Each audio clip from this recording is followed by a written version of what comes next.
naman akalain. Narito tayo ngayon upang matunghayan ang nakakakilig at talaga namang napaka-sweet na istorya nila Kuya Ruel and Miss Rachel. Oh, my angel, angel, baby, angel. Mr. Cupido, ako na may tulungan mo. Ikaw nga ba si Mr. Right? Ikaw nga ba love of my life? Bakit di na lang totoo? Sa pagpapatuloy ng istorya ay ini-interview pa rin si Kuya Ruel and Miss Rachel. Tinanong naman ng nag-i-interview si Miss Rachel at sinabing, Rachel, kung may ayaw ka kay Ruel, ano yun at bakit? Nag-reply naman si Miss Rachel at sinabing, wala po. Nag-reply naman ng nag-i-interview at sinabing, talaga? Wala ka pang nakikitang ayaw mo kay Ruel? Nag-reply naman si Miss Rachel at sinabi, opo, wala pa eh. My angel, angel, baby, angel. Mr. Cupido, ako na may tulungan mo. Ikaw nga ba si Mr. Right? Ikaw nga ba love of my life? Bakit di na lang tutuhanin ang lahat? Tinanong naman nung nag-i-interview si Kuya Ruel at sinabing, ikaw Ruel, ano yung mga nakikita mo na parang ayaw mo kay Rachel? Nag-reply naman si Kuya Ruel at wala rin ang sinabi nito. Kaya naman sabi ng nag-i-interview ay, sa bagay kasi maaga pa eh. And sa ngayon parang nasa getting to know each other stage pa lang kayo. Kaya inaalam niyo pa lang yung ugali ng isa't isa. Nag-agree naman si Kuya Ruel. Oh, my angel, angel, baby, angel. Mr. Cupido, ako na may tulungan mo. Ikaw nga ba si Mr. Right? Ikaw nga ba love of my life? Nagtanong naman muli ang nag-interview at sinabing, Rachel, Ruel, yung pinapakita nyo ba sa isa't isa kahit off-cam ay totoo yun? Hindi ba kayo nagpapakitang tao lang or nagpapanggap? Hindi ba kayo puro pakitang tao lang, yung mga maganda na yung pinapakita nyo? Nag-reply naman si Kuya Ruel at sinabing, opo, totoo po lahat yun. At saka makikita nyo po talaga sa vlog ni Kalinga Prab na talagang parang wala na po kasi kaming script eh. At kami na lang po yung bahala sa mga sasabihin namin. Kaya totoo po lahat yun and base po yun sa mga nararamdaman namin ni Rachel. Talagang transparent na po kami tuwing nag-vlog kami. Kaya lahat po yun ay talagang masasabi namin totoo po. Ikaw nga ba si Mr. Right? Ikaw nga ba love of my life? Baby, this time it'll be love and they'll fight. Sa isang sulyap mo ay nabihag ako para bang iba na ang lahat ng Mr. Cupido, ako na may tulungan. Sabi naman ng nag-interview ay, so yung mga pagbibigay nyo ng pagpapakilig sa mga viewers ay totoo pala yun na talaga mangyayari sa inyo. Nag-reply naman si Kuya Ruel at sinabing, sa totoo lang po ay talagang hindi talaga namin in-expect na may kikiligin sa amin na ganun yung magiging impact namin sa kanila. Ang sa amin lang po ay talagang pinagpapatuloy lang po namin yung pag-vlog. Kasi po talagang may mga nakaka-appreciate sa amin at may napapasaya po kami. And at the same time po, nakakatulong din po siya sa mga viewers namin. Natuwa naman si Miss Rachel.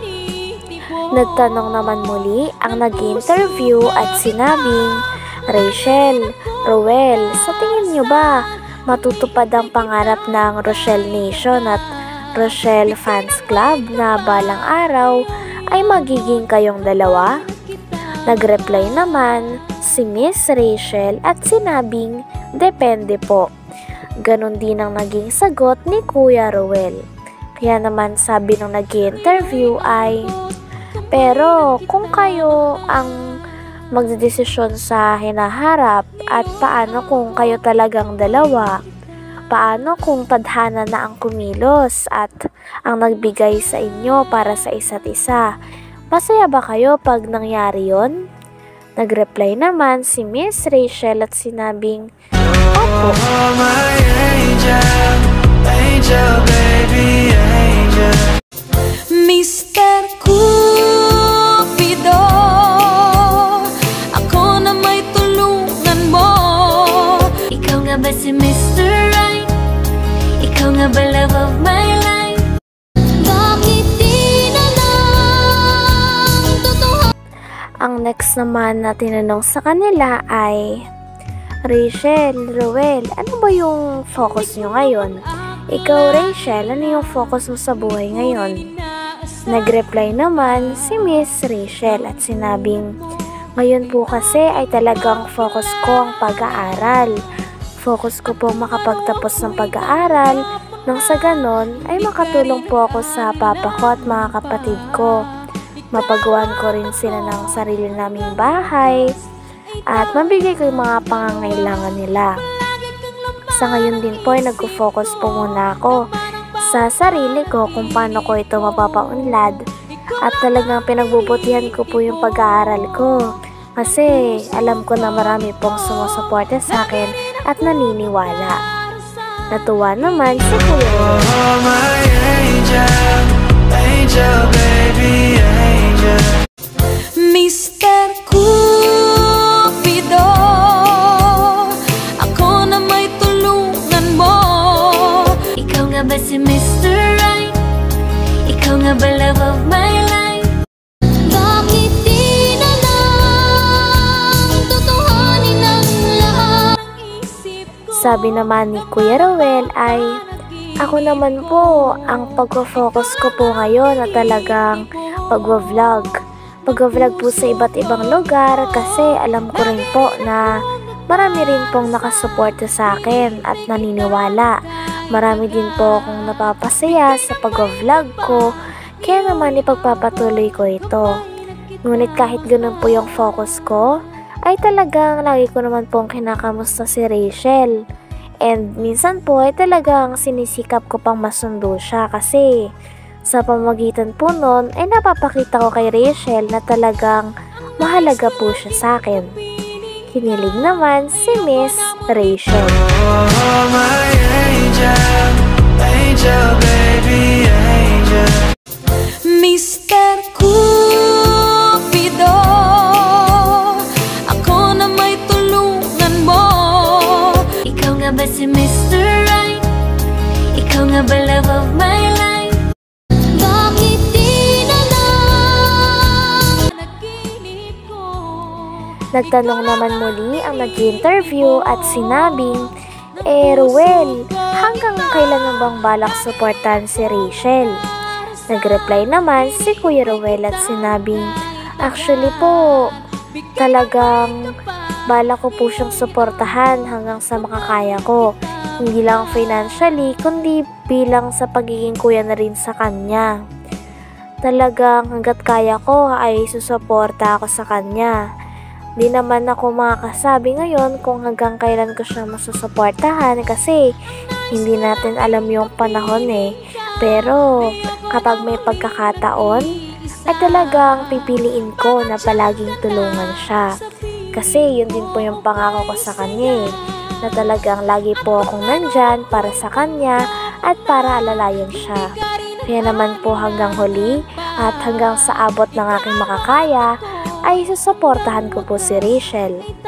Nang narinig ito ni Miss Rachel, ay talagang kinilig ang dalaga. Oh, my angel, angel, baby, angel.